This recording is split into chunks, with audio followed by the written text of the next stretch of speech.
बातमी कोल्हापुरातून। कोल्हापूर जिल्ह्यात पावसाचा जोर ओसरलाय। 24 तासात पंचगंगेच्या पाणी पातळीमध्ये 2 फूट 9 इंचाची घट झाली।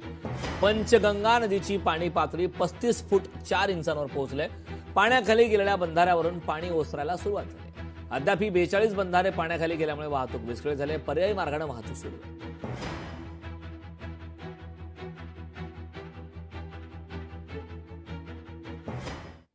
कोल्हापुरात जुन्या घराची भिंत कोसळून महिलेचा मृत्यू झालाय। कागल येथील लोहार गल्लीतील जुन्या घराची भिंत कोसळली। पावसामुळे कमकुवत झालेली मातीची भिंत पत्रा आणि कौलावर कोसळली। उर्मिला कुलकर्णी असं मृत 38 वर्षीय महिलेचं नाव आहे। दुर्घटनेत 13 वर्षीय मुलगा मात्र बचावला।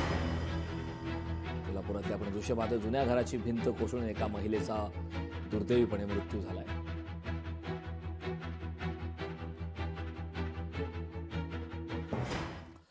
पुण्यात दिवसाआड पाणी पुरवठा लवकरच पूर्ववत होण्याची शक्यता आहे। पुण्याला पाणी पुरवठा करणाऱ्या धरणातील पाणीसाठा 60% पोहोचला। पाणीसाठा वाढल्याने पाणी कपात मागे घेण्याची तयारी। सोमवारी अंतिम निर्णय होण्याची शक्यता आहे। तर 15 जून पासून शहरात दिवसाआड पाणी कपात लागू होईल।